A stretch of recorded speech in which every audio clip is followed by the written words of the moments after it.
সপ্তম দফায় লোকসভা নির্বাচন আর শেষ দফাতেই কলকাতাতে ভোট রয়েছে। আর মমতা বন্দ্যোপাধ্যায়ের মেগা শো তার আগে 27 এবং 30 মে অবশ্যই নজর থাকবে। কিন্তু কি কি কর্মসূচি রয়েছে তার জোড়া মিছিল রয়েছে মমতা বন্দ্যোপাধ্যায়ের কলকাতা উত্তর আর কলকাতা দক্ষিণে। সোমরাজ আমাদের প্রতিনিধি রয়েছেন আমাদের সঙ্গে। সোমরাজ, খুব ভাইটাল দুটো সিট কলকাতা উত্তর এবং কলকাতা দক্ষিণ, এবং এই মেগা শোয়ে কি কি থাকছে, কি কি কর্মসূচি থাকছে মমতা বন্দ্যোপাধ্যায়ের?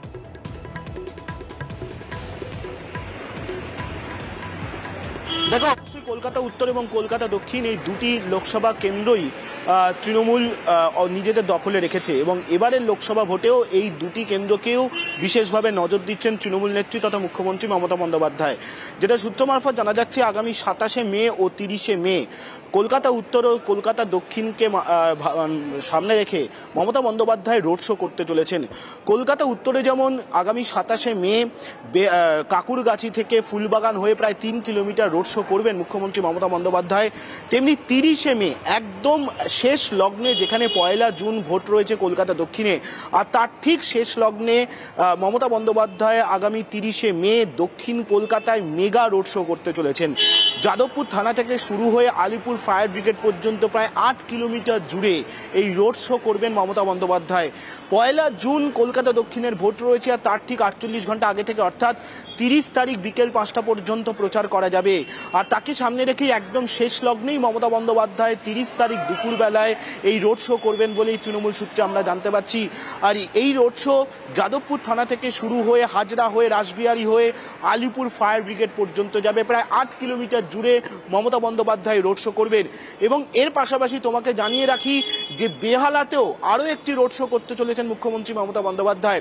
ফলত সব মিলিয়ে কলকাতায় সভার থেকে বেশি, নির্বাচনী সভার থেকে বেশি রোড শোয়ে বেশি গুরুত্ব দেবেন মমতা বন্দ্যোপাধ্যায় লোকসভা ভোটকে সামনে রেখে। এবং 27 ও 30 রোড শো করার পাশাপাশি বেহালাতেও রোড শো করতে চলেছেন মুখ্যমন্ত্রী মমতা বন্দ্যোপাধ্যায়। তেমনটাও সফরসূচি প্রস্তুত হচ্ছে বলেই আমরা সূত্র মারফত জানতে পারছি। বেশ সোমরাজ, সঙ্গে থাকো, কারণ আরো একটা দিকে আমরা নজর রাখবো। 1 জুন বেশ কয়েকটি জায়গায় ভোট রয়েছে, অবশ্যই সেসব আপডেট তো আমরা আপনাদের জানাচ্ছি। ডায়মন্ড হারবার লোকসভা কেন্দ্র, অভিষেক বন্দ্যোপাধ্যায়ের কেন্দ্র, সেখানেও ভোট রয়েছে 1 জুন। আর 27 আর 30 মের কর্মসূচি আপনাদের জানাচ্ছিলাম। এবার 29 মে মেটিয়াবুরুজে সেখানে সভা করবেন এক মঞ্চেই অভিষেক বন্দ্যোপাধ্যায় এবং মমতা বন্দ্যোপাধ্যায়। সোমরাজের কাছ থেকে আপডেট নেবো। সোমরাজ, 29 মের কর্মসূচিটা একটু জানতে চাইবো। একেবারে এক মঞ্চে অভিষেক বন্দ্যোপাধ্যায় এবং মমতা বন্দ্যোপাধ্যায়কেও দেখা যাবে।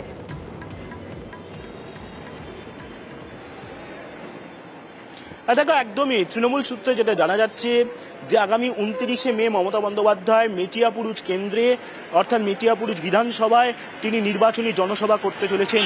এই মেটিয়াপুরুজ বিধানসভা কেন্দ্র ডায়মন্ড হারবার লোকসভার মধ্যেই পড়ে, এবং সেখান থেকেই মমতা বন্দ্যোপাধ্যায় তৃণমূল কংগ্রেসের যিনি সর্বভারতীয় সাধারণ সম্পাদক অর্থাৎ অভিষেক বন্দ্যোপাধ্যায়, যিনি ডায়মন্ড হারবার কেন্দ্রে তৃণমূল কংগ্রেস প্রার্থী, তার হয়েই নির্বাচনী জনসভা করতে চলেছেন। তৃণমূল সূত্রে আমরা যেটা জানতে পারছি, ডায়মন্ড হারবার লোকসভার জন্য শুধুমাত্র একটি জনসভা করবেন মুখ্যমন্ত্রী মমতা বন্দ্যোপাধ্যায়, এবং সেই জনসভাটিই করতে চলেছেন মেটিয়াপুরুজে। যেটা সূত্র মারফত আরও জানা যাচ্ছে, ওই জনসভায় তৃণমূল কংগ্রেসের সর্বভারতীয় সাধারণ সম্পাদক তথা ডায়মন্ড হারবার কেন্দ্রের তৃণমূল কংগ্রেস প্রার্থী অভিষেক বন্দ্যোপাধ্যায়ও উপস্থিত থাকতে চলেছেন।